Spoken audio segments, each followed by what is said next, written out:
You know that conversation you keep having with yourself? The one that goes, once this trial wraps, once I get through this filing, once I make partner, then I'll finally catch my breath. Except the deadline passes, and there's another one right behind it, and another. The mythical calm never arrives. Today, meet someone who's living with more calm right now. Not because her caseload got lighter or her inbox shrunk, but because she's meeting the same pressure from a different place inside herself. She's still a lawyer, she's still ambitious, still human, but she's making choices from clarity instead of panic. That's future you, and she's closer than you think.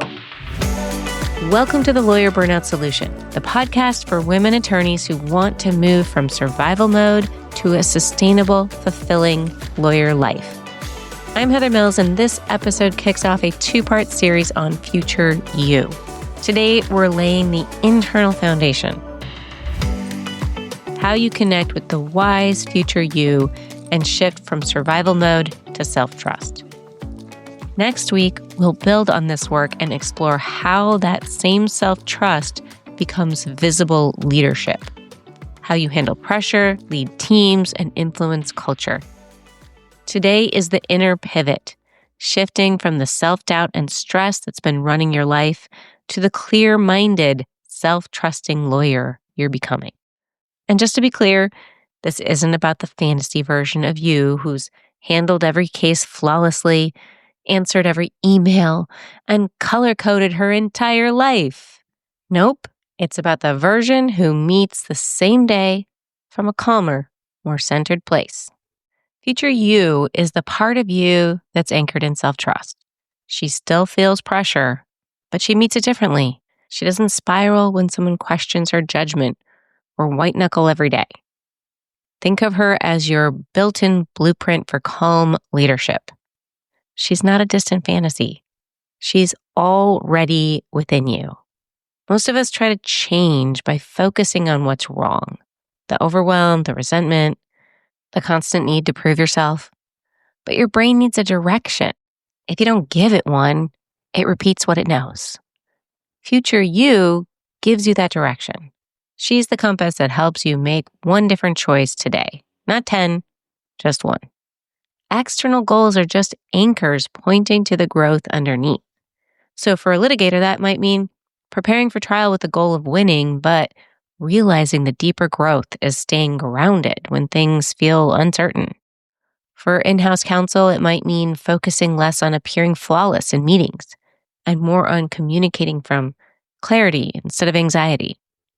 Because if you reach every goal, but carry the same self-criticism with you, you're just you with nicer circumstances. The real win is who you become, thinking differently about yourself and feeling more freedom while doing the same hard things. Here's where people get tripped up. Picturing a future you who's mastered everything. Inbox zero, perfect morning routine, serene meditation habit. That keeps the focus on performance, not growth and learning. And honestly, it's exhausting. The point is to meet the lawyer who's evolved inside while doing the same work. Future you isn't defined by the outcomes. She's defined by her beliefs.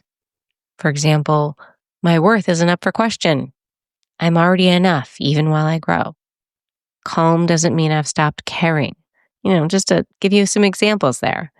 When beliefs shift, behavior follows. Not through grinding, but because your body finally feels safe enough to choose differently. Here's a quick example.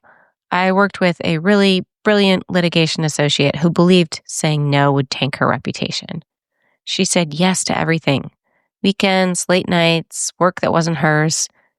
We didn't fix her calendar. We changed the belief. If I'm not indispensable, I'm disposable. Once she saw that story as a belief, not a fact, her whole body, her whole system exhaled. She started delegating, protecting evenings, and her reputation got stronger. She wasn't scattered anymore. She was clear. Let's imagine this for a minute. Not a far-off fantasy, just you a little further down the path. Maybe the same office, same inbox, same people, but something's different.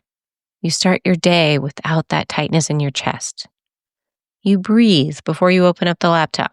Someone questions your approach in front of the team. Instead of a flood of shame or panic, you get curious. You ask a clarifying question. You hold your ground without defensiveness.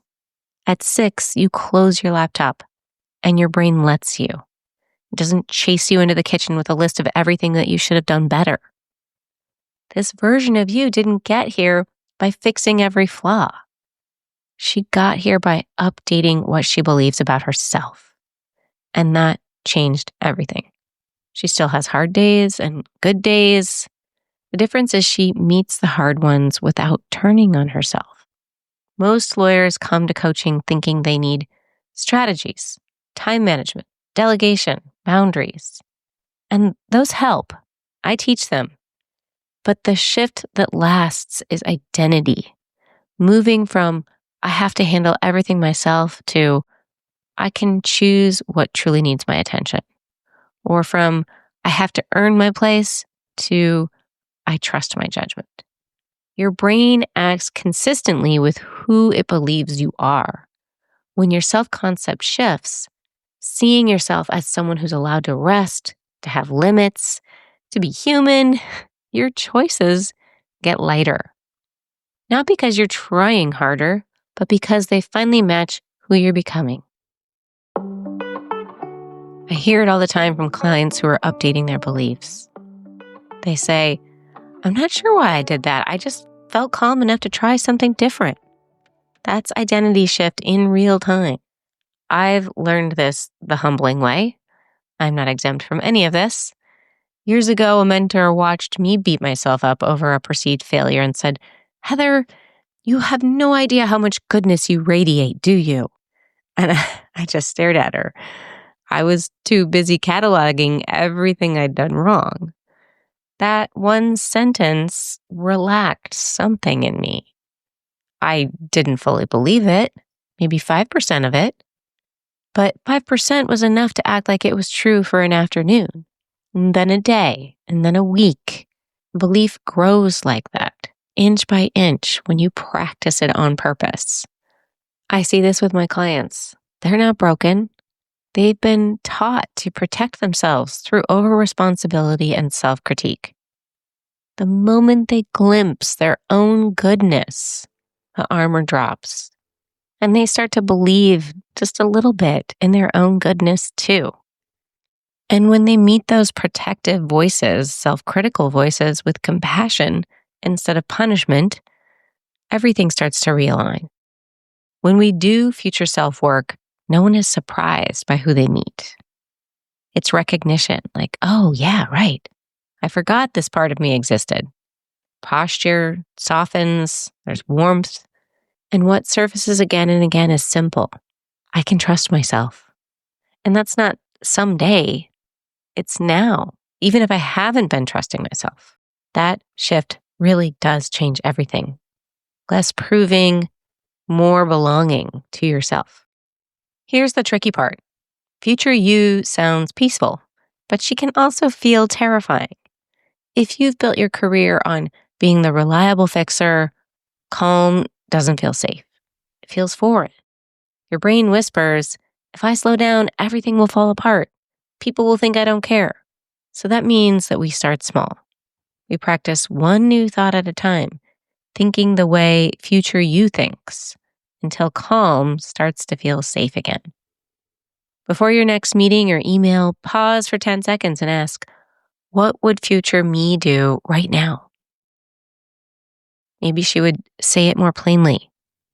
Choose kindness over proving.